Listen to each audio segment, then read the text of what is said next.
பணம் கொடுத்தா மட்டும் எல்லாம் சரியா போயிடுமா? பணத்தினால என்ன வரும்? உயிர் வருமா? அரெஸ்ட் பண்ணிட்டு தான் போறாங்க.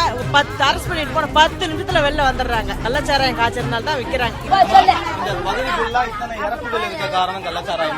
கள்ளச்சாராயம் தான், கள்ளச்சாராயம் காய்ச்சறதுனால தான் விக்கிறாங்க. இதே கள்ளச்சாராயம் வந்து எல்லாரும் எல்லாம் போய் சொல்றாங்களா போலீஸ்காரங்கிட்ட இங்க மாதிரி விக்கிறாங்கன்னு.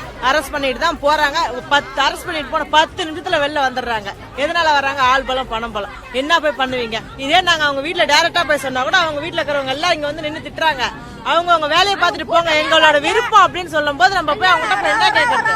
போலீஸ்காரங்க தான் இதை தட்டி கேட்கணும். எத்தனை பேர் செத்துருக்காங்க? பணம் கொடுத்தா மட்டும் எல்லாம் சரியா போயிடுமா? பணத்தினால என்ன வரும்? உயிர் வருமா? அவங்களோட அதே மாதிரி இப்ப என்ன இப்பயே அரெஸ்ட் பண்ணிட்டு போயிருக்கிறாங்க. இன்னும் 1 வருஷமோ 10 மாசமோ 5 மாசமோ வெளில வந்துருவான். அதே வேலையை தான் அவன் பண்ண போறான். பண்ணாத மட்டும் இருப்பானா? இழுக்க மாட்டான். அதே வேலையை தான் அவன் பண்ணுவான். இதுக்கு என்னன்னு இவங்க தான் இதை முடிவு பண்ணணும். முன்னாடி மாதிரி தாங்க சார் அரெஸ்ட் பண்ணாங்க. பணம் கட்டி வெளியே வந்துட்டாரு. வெளியே வந்து திரும்பி வித்தாரு. இந்த மாதிரி ஆகி போச்சு. நாங்க போய் கேட்டோம்னா அங்க இல்ல உள்ள இருக்கிறது எல்லாம் வந்து மூண்டு எல்லாம் வரும் தெருவு எங்க அடிக்கிறதுக்கு. கல்லு கட்டு எல்லாம் தூக்கிட்டு வருவாங்க அடிக்கிறதுக்கு. அசிங்கமா பேசுவாங்க.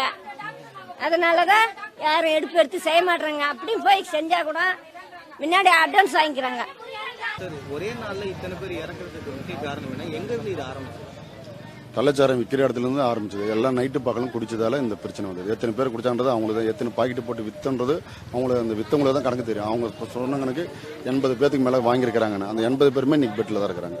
இப்போ இங்க ஒரே கள்ளச்சாராயம் வந்து இந்த ஏரியாவில் எல்லாருமே பாதி பேர் அந்த கடையில் குடிச்சிருக்கிறாங்க. இதுல வந்து இப்போ கிட்டத்தட்ட 23 பேர்கிட்ட பாடி வந்துருச்சு.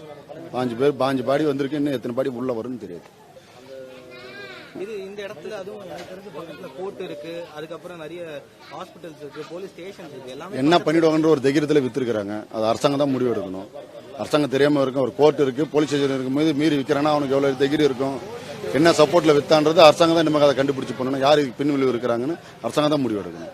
இப்போ இங்க எனக்கு தெரிஞ்சது நீங்க சொல்ற மாதிரினா ரொம்ப நாளாவே இது வித்துட்டு இருக்காங்க. இந்த இடத்துல ஓடுதுன்னு தெரியும். இடையில வருவாங்க, போலீஸ் கண்டுபிடிப்பாங்க, அடிச்சு தூக்கிட்டு போவாங்க, ரிமாண்ட் பண்ணுவாங்க, திரும்ப வந்து பெயில வெளியே வருவாங்க, இருப்பாங்க, வித்துட்டு தான் இருக்கிறாங்க. அப்பப்போ செக் பண்ணும்போது மறைய வச்சுறாங்க. அங்கங்க ஆள் பிடிச்சி வச்சிருக்காங்க. இன்ஃபார்ம் கொடுத்தோன்னா எடுத்து ஒண்ணுமே வைக்கலன்னு போயிறாங்க. போலீஸ் போயிடுது. அப்புறம் இல்லன்ட்டு வந்துறாங்க. அப்புறம் விற்குது, அப்புறம் ஓடுது. இப்போ சம்பவ நாள் அன்னைக்கு ஒரே நாள்ல கிட்டத்தட்ட ஒரே நாள்ல சார் இவங்களா 2 நாள்ல குடிச்சவங்க. 2 நாளா நைட்டு பகல குடிச்சவங்க தான் பாதிக்கப்பட்டிருக்காங்க. ஓகே 2 நாளா குடிச்சாங்க. முந்தானத்து நைட்டு குடிச்சவங்க நேற்று காலைல குடிச்சவங்க தான் பாதிக்கப்பட்டிருக்காங்க. இத்தனை நாளா விக்கும்போது எப்படி சடனா என்ன கலந்தாங்கன்னு தெரியல. என்ன அதிகமா கலந்துருக்காங்கன்றது அவங்களுக்கு தானே தெரியும். குடிச்சவங்களுக்கு தானே தெரியும். இப்ப அங்க போய் நைட்டு பகல குடிச்சவங்க தான் இப்ப பாதிக்கப்பட்டிருக்காங்க. இதுல பாத்தீங்கன்னா 20 வயசு பசங்களாம் இறந்துருக்காங்க. வருமானம் இல்லாதவங்க, அந்த காசுக்கு கீழே இருக்கிறவங்க, டாஸ்மார்க் வாங்க முடியலன்னு போய் அங்க வாங்கி குடிச்சவங்க எல்லாமே பாதிக்கப்பட்டாங்க. இதெல்லாம் பாத்தீங்கன்னா சார் எல்லாமே மூட்டை தூக்குறவங்க, கடைக்கு 10 ரூபா காசு இது பண்றவங்க, இவங்க தான் சார் பாதிப்படுறாங்க. இவங்களாம் வந்து டாஸ்மார்க் போய் வாங்கி காசு அந்த அளவுக்கு இல்லை. இங்க போனா 50 ரூபாய் முடியுதுன்னு வாங்கிட்டு போய் குடிக்கிறாங்க. அந்த குடிச்சவங்க எல்லாமே பாதிக்கப்பட்டாங்க.